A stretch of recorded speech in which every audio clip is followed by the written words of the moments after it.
Powerlifting isn't like any other sport. It's where the strongest in the world compete with one another, and they're known for being big and strong and resilient. They can handle heavy loads day in, day out, and are known for being some of the strongest people in the world. And I was one of them.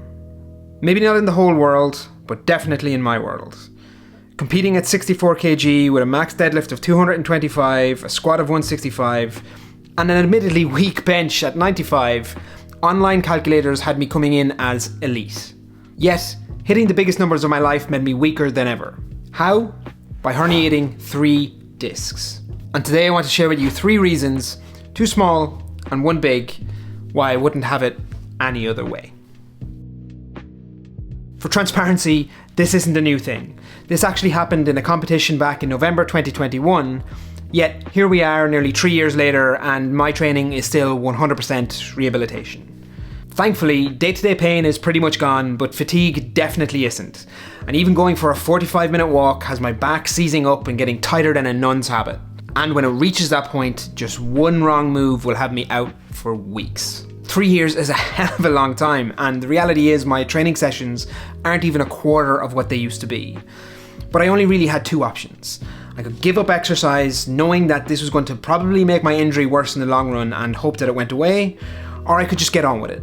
Get on with figuring out what I could do and what was going to make my back better so that I could move forward. I won't lie, there is days where I go into the gym and I feel super lazy because my work capacity at the minute is super low. But at least I'm going and doing what I can to minimize the long-term impact that this injury has on my life. Joe, one of the guys from the gym, actually summed it up pretty well in the few months after I hurt myself. Before, you were training your body. Now you're just training your mind. You're still working as hard, but it's just not as obvious anymore. Damn.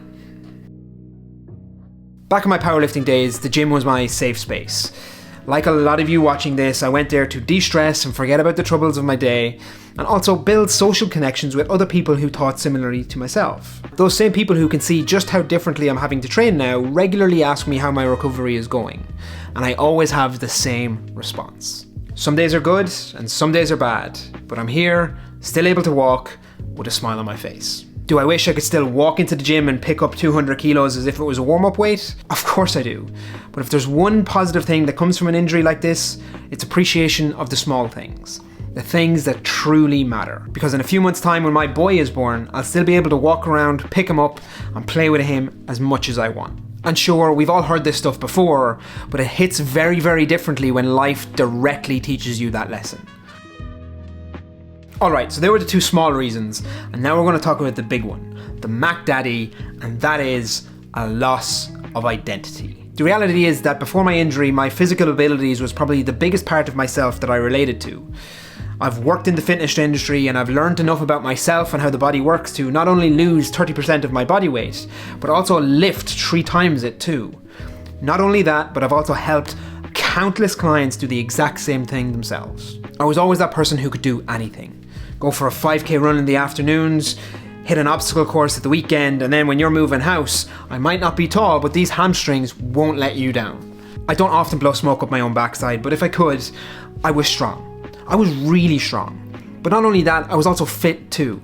I had the VO2 max of a marathon runner, and I was in the best shape of my life. Rightly or wrongly, I seen my physical abilities as being the biggest, most valuable thing that I brought to the world. And in an instant, it was gone. And not only that, but even a year after the injury, I was still struggling to get in and out of my car without pain. Never mind prep for a powerlifting competition. This is what's known as a loss of identity.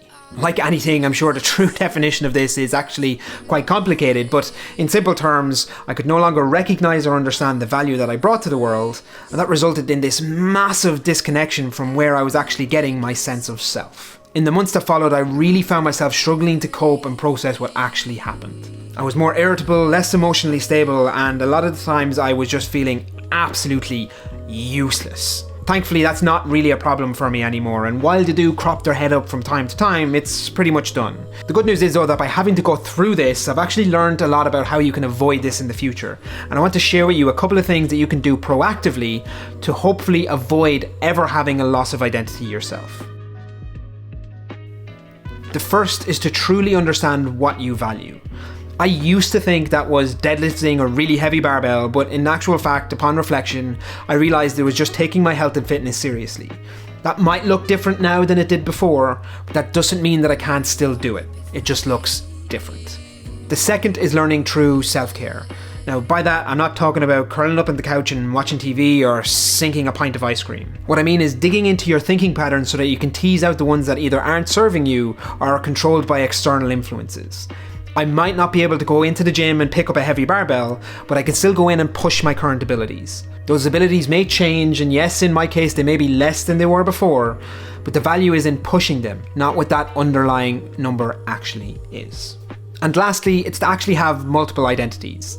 Now, I'm not talking about going out and becoming Jason Bourne, but I had put all my proverbial eggs into one basket, and that being my physical abilities.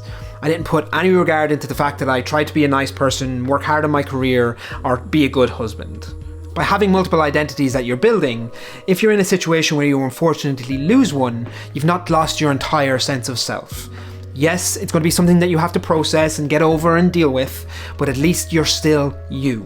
At least you're starting from a significantly stronger point to be able to rebuild from by still having some level of value within yourself, which is something that I unfortunately didn't have.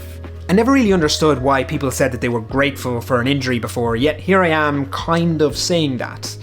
Of course, if I could go back and stop the injury from happening, I would, but now that it has happened, it has definitely flagged a number of internal gaps that I have in my own thought patterns, which I've now been able to address. And hopefully addressing those has made me overall a better person for those around me. If any of this hit home a little bit too hard for any of you, just leave a comment down below and I'll do absolutely anything I can do to help. But with all that said, that's this week's video and I'll catch you in the next one. Peace!